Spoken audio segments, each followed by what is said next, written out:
नई पार्टी जो बनाने का निर्णय हमारे साथियों ने लिया है, जिसका राष्ट्रीय अध्यक्ष बनने की जवाबदेही भी मेरे ऊपर सौंपी है, उस पार्टी का नाम है राष्ट्रीय लोक जनता दल। राष्ट्रीय लोक जनता दल। मुख्यमंत्री जी ने कहा कि जहां जाना हो उपेंद्र कुशवाहा चला जाए। हमने उस दिन कहा था कि उपेंद्र कुशवाहा ऐसे नहीं जाएगा, हिस्सा लेकर जाएगा। अब मुख्यमंत्री जी के पास है क्या कि हम उसका हिस्सा मांगे। मुख्यमंत्री जी ने सारी चीज अब गिरवी रख देने का काम किया है। नीतीश जी के हाथ में अब शून्य है, जीरो है। अब जब बड़ा भाई के हाथ में जीरो है तो छोटा भाई कौन सा हिस्सा उससे लेगा। मुख्यमंत्री जी आप अपनी इच्छा से कुछ नहीं कर रहे। जो लोग उनके साथ अगल बगल कुछ लोग हैं जिन लोगों ने उनको घेर लिया है, अब ऐसे घेरे हुए लोगों के द्वारा जो सलाह दी जाती है मुख्यमंत्री जी उसी के हिसाब से एक्ट करते हैं। नीतीश कुमार डूब रहे हैं तो डूब जाए, कुछ भी हाथ में आ जाए, लंगोटी भी हाथ में आ जाए, वैसे लोग उनके अगल बगल बैठे हुए हैं। आज पड़ोसी के घर में उत्तराधिकारी खोज रहे, अपने घर में उत्तराधिकारी इनको नहीं बना पाए नीतीश कुमार जी। उपेंद्र कुशवाहा का चेहरा उनको लायक नहीं लगता था, कोई बात नहीं। हमने तो पहले भी कई बार कहा है, उपेंद्र कुशवाहा को नहीं करते कोई बात नहीं, अति पिछड़ा समाज से किसी व्यक्ति को ले आते, कोई दिक्कत नहीं होती। लव को समाज से किसी को ले आते, कोई दिक्कत नहीं होती। लेकिन आज अपने घर में नहीं बल्कि पड़ोसी के यहां देख रहे हैं, वह भी ऐसा पड़ोसी जिस पड़ोसी के बारे में 2020 का चुनाव, अंतिम चुनाव नीतीश जी ने लड़ा विधानसभा का, अब तक का सबसे अंतिम चुनाव। उस चुनाव में भी 15 साल बनाम 15 साल नीतीश कुमार जी ने नारा दिया। तो वहां से अब उत्तराधिकारी बनाने की बात, अपने घर में इनको उत्तराधिकारी नहीं दिख रहा है, इसलिए पड़ोसी के घर में झांक रहे हैं। गठबंधन बनने से पहले राष्ट्रीय अध्यक्ष जी को, मुख्यमंत्री जी को हमने कहा था कि गठबंधन जरूर हो, आप अगर चाहते हैं यही रास्ता है तो कीजिए, लेकिन इसका नेतृत्व आप अपने हाथ में रखिए, नीतीश कुमार जी के हाथ में हो। क्योंकि हम जानते थे कि अगर नीतीश कुमार जी के हाथ से नेतृत्व निकल गया तो जननायक कर्पूरी ठाकुर जी की विरासत फिर से ध्वस्त होने लगेगी। तो मुझसे कहा गया कि हाँ ठीक ऐसा ही होगा। लेकिन गठबंधन बनने के थोड़े ही दिन के बाद न सिर्फ आरजेडी के लोगों की ओर से गठबंधन के बारे में कोई डील की गई है उसकी चर्चा होने लगी, उसका दावा होने लगा, बल्कि स्वयं नीतीश कुमार जी ने सार्वजनिक रूप से यह कहना शुरू किया कि हम अब आगे बिहार का दायित्व राष्ट्रीय जनता दल के नेता के ऊपर सौंपना चाहते हैं। उन्होंने घोषणा कर दी हर तरह से बिहार का अगला मुख्यमंत्री कौन, तो सीधे उन्होंने राष्ट्रीय जनता दल के किसी एक व्यक्ति का नाम लिया। लालू जी ने अपने परिवार के हित में काम करना शुरू कर दिया। कहने वाले तो यह भी कहते हैं कि इन्होंने अपनी पार्टी को जिंदा रखने का काम किया आरएलएसपी को, लेकिन सरासर ऐसे लोग झूठ बोलते हैं। जिस ओर नीतीश कुमार जी चल पड़े हैं वह बहुत ही बुरा है, न सिर्फ नीतीश जी के लिए बल्कि बिहार की जनता के लिए। लगभग 2 साल पहले हम जनता दल यूनाइटेड में आए, तब एक विशेष परिस्थिति राज्य के सामने थी। नीतीश कुमार जी के ऊपर जिस विरासत को संभालने की जवाबदेही बिहार की जनता ने 2005 में मुकम्मल तौर पे दी, उसके पहले जननायक कर्पूरी ठाकुर जी के निधन के बाद जननायक की वह विरासत, उसको संभालने की जवाबदेही बिहार के लोगों ने श्रीमान लालू प्रसाद यादव जी के ऊपर दी थी। लालू जी को बहुत बड़ा समर्थन मिला, उस विरासत को संभालने की जवाबदेही उनके ऊपर आई। जनता ने उसके अनुकूल उनको ताकत भी दी, सत्ता में आए। लेकिन कुछ ही दिनों के बाद शुरुआती दौर में तो निश्चित रूप से लालू जी ने भी जनता की भावना का ख्याल रखा और जननायक कर्पूरी ठाकुर जी की जो विरासत उनके हाथ में गई थी उसके अनुरूप कुछ कदम उठाए। लेकिन बाद के दिनों में उनमें भटकाव आ गया। जितना बड़ा समर्थन उनको जनता का मिला था, उस समर्थन का इस्तेमाल 2 तरीके से किया जा सकता था। एक, उस समर्थन से मिली हुई ताकत का इस्तेमाल जनता के लिए हो सकता था, समाज की अंतिम पंक्ति में खड़ा व्यक्ति, उसको समाज की मुख्य धारा में जोड़कर एक समरस समाज बनाने की परिकल्पना जो समाजवादियों ने कभी की, उसी परिकल्पना को जननायक कर्पूरी ठाकुर जी आगे ले जाना चाहते थे। यही उनकी विरासत थी और यही अपेक्षा लालू जी से भी थी कि लालू जी इसी रूप में जनता से जो ताकत उनको मिली है, आशीर्वाद मिला है, उसका इस्तेमाल करेंगे। लेकिन बाद में चलकर भटकाव उनके अंदर आ गया। अब इस समर्थन का इस्तेमाल उस रूप में नहीं कर, शुरुआती दिनों को छोड़कर बाद के दिनों में लालू जी ने अपने परिवार के हित में काम करना शुरू कर दिया, जिसका खामियाजा उनको अभी तक भुगतना भी पड़ रहा है। खैर वह विषय अलग है। लेकिन वहां से फिर नीतीश कुमार जी के ऊपर उस विरासत को चलाने की जवाबदेही बिहार की जनता ने सौंपी। 2005 के पहले 10-12 साल तक संघर्ष हुआ। 1994 में समता पार्टी बनी। जॉर्ज फर्नांडिस साहब के आशीर्वाद से नीतीश कुमार जी उस पार्टी के बिहार में मुखिया बने और फिर संघर्ष का दौर चल पड़ा। उस वक्त जो बिहार चल रहा था, जल रहा था बिहार, झुलस रहा था बिहार, जनता तंग थी, तबाह थी, परेशान थी। उस स्थिति से बिहार को बाहर लाने के लिए 10-12 वर्षों तक संघर्ष चला नीतीश जी के नेतृत्व में। और तब बिहार के लोगों ने नीतीश जी को आशीर्वाद दिया, नीतीश जी को ताकत दी। हम सब लोग भी उनके साथ संघर्ष के दौर में रहे। अब 2005 के बाद जननायक कर्पूरी ठाकुर जी की वही विरासत नीतीश जी के जिम्मे आ गई। नीतीश जी ने उस विरासत को आगे बढ़ाने का काम अपने शासन काल के दौरान बहुत ही अच्छे तरीके से किया। इस बात के लिए मैं नीतीश कुमार जी का हृदय से धन्यवाद भी करता हूं। बिहार को उस खौफनाक मंजर से बाहर लगाने में उन्होंने पूरी ताकत लगा दी। बिहार बाहर आया, हर तरह से लोगों के बीच अमन चैन शांति कायम हुई, बिहार डेवलपमेंट की ओर बढ़ चला। तो बहुत ही अच्छा काम मुख्यमंत्री जी ने किया। लेकिन जो कहा जाता है कि अंत भला तो सब भला, और अंत में अगर भला नहीं तो कुछ नहीं भला, तो बहुत ही अच्छा नीतीश कुमार जी ने किया। लेकिन बाद में अंत में आकर अंत भला तो सब भला नहीं हुआ, अंत बुरा हो गया। नतीजा कहावत दूसरे रूप में परिवर्तित हो गई, अंत बुरा तो सब बुरा। बहुत अच्छा नीतीश जी ने किया, लेकिन अंत में आज जिस ओर नीतीश कुमार जी चल पड़े हैं वह बहुत ही बुरा है। न सिर्फ नीतीश जी के लिए बल्कि बिहार की जनता के लिए, जनता दल यूनाइटेड के लिए, पार्टी के साथियों के लिए, सब के लिए।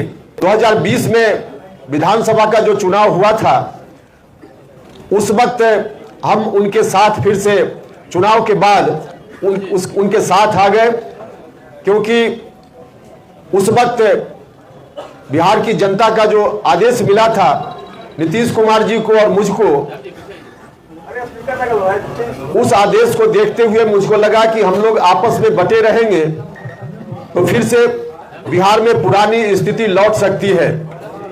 विरासत जननायक कर्पूरी ठाकुर जी की, जिसको बढ़ाने का दायित्व नीतीश जी के ऊपर है, वह विरासत फिर से रसातल में जा सकती है। तो नीतीश जी ने मुझको आवाज दी और नीतीश कुमार जी के साथ हम खड़े हो गए। पूरा जो कुछ भी उस वक्त मेरे हाथ में राजनीति की दृष्टि से था, सबको न्योछावर करके नीतीश कुमार जी के साथ हम हो गए। कहने वाले तो यह भी कहते हैं कि इन्होंने अपनी पार्टी को जिंदा रखने का काम किया आरएलएसपी को, लेकिन सरासर ऐसे लोग झूठ बोलते हैं, गलत बोलते हैं। उपेंद्र कुशवाहा के मन में कुछ भी नहीं था। उपेंद्र कुशवाहा ने अपना सर्वस्व राजनीति में जो कुछ भी था सब न्योछावर करके उनके साथ आना स्वीकार किया था। और वह भी तब जब उन्होंने कहा था कि मेरे साथ आइए, और मुझको भी लगा था कि परिस्थिति वैसी है, तो उनके साथ चले गए। सब कुछ चल रहा था अपनी जगह, लेकिन बाद में चलकर जो गठबंधन पहले चल रहा था बीजेपी के साथ, उस गठबंधन से हटकर नया गठबंधन बनाने की बात होने लगी। उसको भी हमने स्वीकार किया कि चलिए पार्टी की मजबूरी है तो इस गठबंधन को भी स्वीकार करना चाहिए। लेकिन उस वक्त भी गठबंधन बनने से पहले राष्ट्रीय अध्यक्ष जी को, मुख्यमंत्री जी को हमने कहा था कि गठबंधन जरूर हो, आप अगर चाहते हैं यही रास्ता है तो कीजिए, लेकिन इसका नेतृत्व आप अपने हाथ में रखिए, नीतीश कुमार जी के हाथ में हो। क्योंकि हम जानते थे कि अगर नीतीश कुमार जी के हाथ से नेतृत्व निकल गया तो जननायक कर्पूरी ठाकुर जी की विरासत फिर से ध्वस्त होने लगेगी। तो मुझसे कहा गया कि हाँ ठीक ऐसा ही होगा।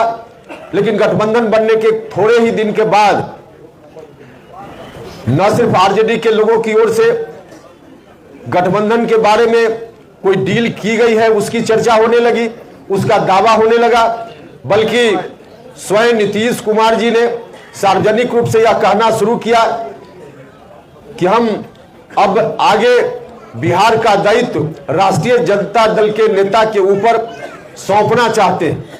उन्होंने घोषणा कर दी हर तरह से बिहार का अगला मुख्यमंत्री कौन, तो सीधे उन्होंने राष्ट्रीय जनता दल के किसी एक व्यक्ति का नाम लिया।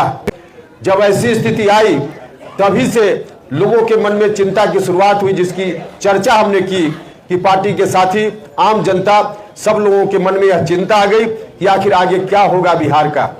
अब हमारे सामने रास्ता था कि जननायक कर्पूरी ठाकुर जी की विरासत को हम चुपचाप बैठकर उन्हीं हाथों में जाते हुए मुखदर्शक बनकर देखते रहते जिन हाथों ने बिहार को मचोड़ दिया, मरोड़ दिया, या फिर हम सब लोग बैठकर कोई नया रास्ता लेते।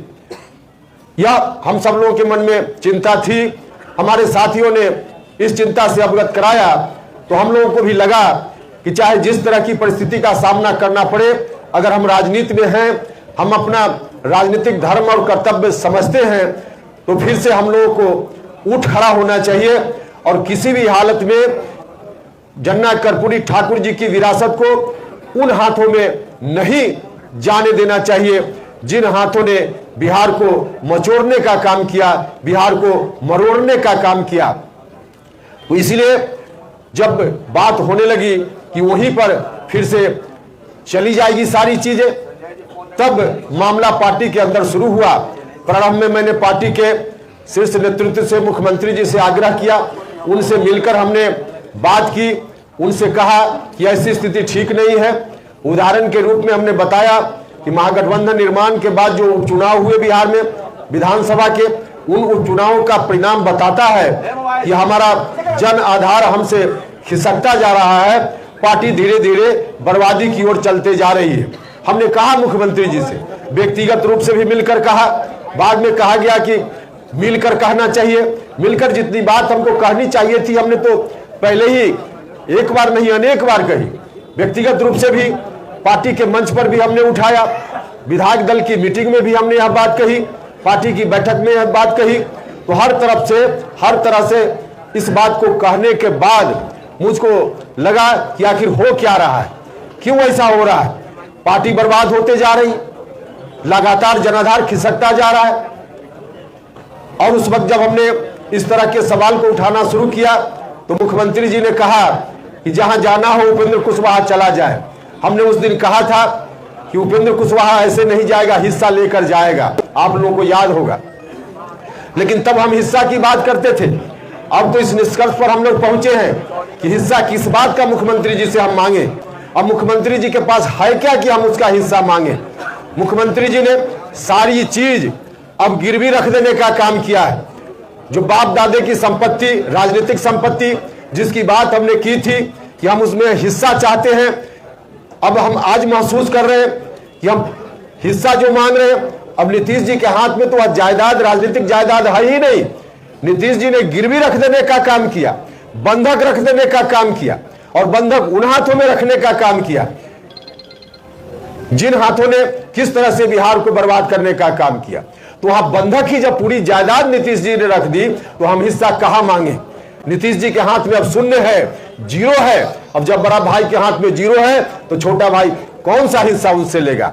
अब हिस्सा मांगने की बात उनसे नहीं कर रहे, क्योंकि हिस्सा तब हम मांगते जब उनके हाथ में होता। आज कुछ है ही नहीं। अब जब कुछ है नहीं तो उस परिस्थिति में हम यह भी सोचते हैं कि आखिर ऐसी स्थिति आई क्यों कि नीतीश कुमार जी ने पूरे तौर पे इस विरासत को कहीं गिरवी रखने का काम किया। हम लोग प्रारंभ से देखते रहे हैं नीतीश कुमार जी को, समता पार्टी के दौर से, उससे पहले से भी हम नीतीश जी को देखते रहे हैं। नीतीश जी पहले कोई भी राजनीतिक निर्णय खुद लेते थे, लोगों से परामर्श जरूर करते थे, एक एक कार्यकर्ता से बात करते थे, नेताओं से बात करते थे और उसके उपरांत फिर निर्णय लेते थे। तो खुद से जब निर्णय लेते थे तो उनका निर्णय सही होता था। लेकिन आज की तारीख में नीतीश कुमार जी खुद कोई निर्णय ले ही नहीं रहे। और एग्जाम्पल के लिए हम आपको बताएं, आप लोग जानते भी हैं, महागठबंधन जब बना, गठबंधन में फिर से बदलाव हुआ तो क्यों बदल गए, क्यों महागठबंधन में आ गए? मुख्यमंत्री जी ने सार्वजनिक रूप से पब्लिक डोमेन में यह बात कही है कि पार्टी के राष्ट्रीय अध्यक्ष ललन सिंह जी और श्री विजेंद्र यादव जी ने महागठबंधन के साथ जुड़वा दिया, पार्टी को इधर से हटाकर वहां ला दिया। मतलब मुख्यमंत्री जी किसी के कहने पर वहां चले गए। तो इसलिए सीधा एग्जाम्पल है कि मुख्यमंत्री जी आप अपनी इच्छा से कुछ नहीं कर रहे। जो लोग उनके साथ अगल बगल कुछ लोग हैं जिन लोगों ने उनको घेर लिया है, अब ऐसे घेरे हुए लोगों के द्वारा जो सलाह दी जाती है मुख्यमंत्री जी उसी के हिसाब से एक्ट करते हैं। कुछ लोगों ने मुझसे सवाल किया कि आखिर ऐसा क्यों मुख्यमंत्री जी कर रहे हैं? जो लोग जिन लोगों ने घेर लिया है उनकी सलाह पर क्यों चल रहे हैं? इसलिए चल रहे हैं। मुख्यमंत्री जी अपनी इच्छा से इसलिए निर्णय आज नहीं कर पा रहे हैं कि उन्होंने अपने पास उन लोगों को कभी आने ही नहीं दिया, अपना उत्तराधिकारी उस रूप में किसी को बनाने की कोशिश ही नहीं की जो जननायक कर्पूरी ठाकुर जी की विरासत के अनुकूल उनको सलाह देता। जो लोग भी अगल बगल बैठे हुए हैं, जननायक कर्पूरी ठाकुर जी की विरासत से उनको कोई लेना देना नहीं है। इन लोगों की तो एक तरह से साजिश है कि वह विरासत बर्बाद हो जाए। तो ऐसे लोग जब बैठेंगे तो इसी तरह की सलाह देंगे। और इसमें कहीं ना कहीं थोड़ा दोष मुख्यमंत्री जी का भी है। अगल बगल जिस तरह के लोग बैठ गए, खुद मुख्यमंत्री जी ने जो एक्शन लिया जिसके चलते ऐसा हुआ है, समता पार्टी बनी थी, बाद में चलकर जनता दल यूनाइटेड, इसको सबसे ज्यादा किस सामाजिक वर्ग के लोगों ने ताकत देने का काम किया? ताकत तो समय समय पर सब लोगों ने दी। तो इतने लोगों ने ताकत दी, इनको दी, लेकिन नीतीश कुमार जी आज उसी को भूल गए और धीरे धीरे ऐसे लोगों से घिर गए जिनको इन बातों से कोई लेना देना नहीं है। मुख्यमंत्री जी चाहते तो सबसे अधिक जो शुरुआती दौर में जिनको इन्होंने जिन लोगों ने इनको आधार दिया, खड़ा किया, लव कुश समाज के लोगों ने, अति पिछड़ा समाज के लोगों ने, उन वर्गों से किसी को अगर नीतीश कुमार जी आगे बढ़ाते, अपना उत्तराधिकारी घोषित करते, तो आज पड़ोसी के घर से उत्तराधिकारी इनको खोजने की जरूरत नहीं पड़ती। आज पड़ोसी के घर में उत्तराधिकारी खोज रहे, अपने घर में उत्तराधिकारी इनको नहीं बना पाए नीतीश कुमार जी। उपेंद्र कुशवाहा का चेहरा उनको लायक नहीं लगता था, कोई बात नहीं, हमने तो पहले भी कई बार कहा है, उपेंद्र कुशवाहा को नहीं करते कोई बात नहीं, अति पिछड़ा समाज से किसी व्यक्ति को ले आते कोई दिक्कत नहीं होती, लव कुश समाज से किसी को ले आते कोई दिक्कत नहीं होती। लेकिन आज अपने घर में नहीं बल्कि पड़ोसी के यहाँ देख रहे हैं, वह भी ऐसा पड़ोसी जिस पड़ोसी के बारे में 2020 का चुनाव, अंतिम चुनाव नीतीश जी ने लड़ा, विधानसभा का अब तक का सबसे अंतिम चुनाव, उस चुनाव में भी 15 साल बनाम 15 साल नीतीश कुमार जी ने नारा दिया। तो वहां से अब उत्तराधिकारी बनाने की बात, अपने घर में इनको उत्तराधिकारी नहीं दिख रहा है, इसलिए पड़ोसी के घर में झांक रहे हैं। और झांक रहे हैं इसके पीछे बड़ा कारण है कि जो अगल बगल लोग इनके हैं वैसे लोग नहीं आ पाए या नहीं लाए गए। जो लोग बैठे हुए हैं उनको बिहार की जनता से कोई लेना देना नहीं, वो निजी स्वार्थ में लोग काम कर रहे हैं।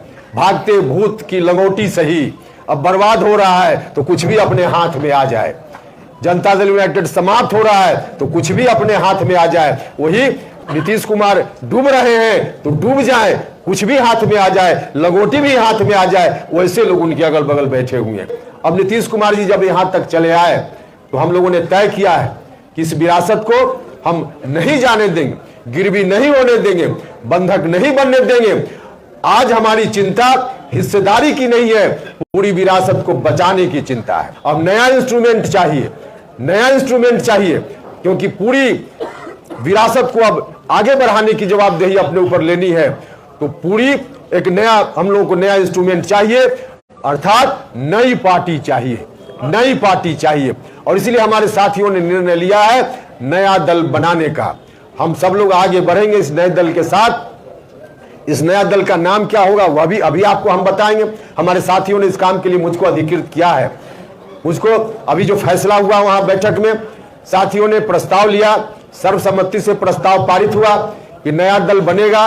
उसके नाम की घोषणा उपेंद्र कुशवाहा करेंगे। एक और निर्णय इन लोगों ने लिया कि जो नया दल बन गया है, आज निर्णय हो गया, उस निर्णय को कार्यान्वित मुझको करने की जवाबदेही मेरे ऊपर लोगों ने दी है और उस नई पार्टी का राष्ट्रीय अध्यक्ष भी लोगों ने मुझको बनाया है। यह जवाबदेही भी मेरे ऊपर है और इसी जवाबदेही को देते हुए साथियों ने कहा कि पार्टी के नाम का भी ऐलान आप खुद कर लीजिए। तो अभी आपको पार्टी का नाम बताएंगे। जननायक कर्पूरी ठाकुर जी की विरासत को हम बंधक नहीं बनने देंगे।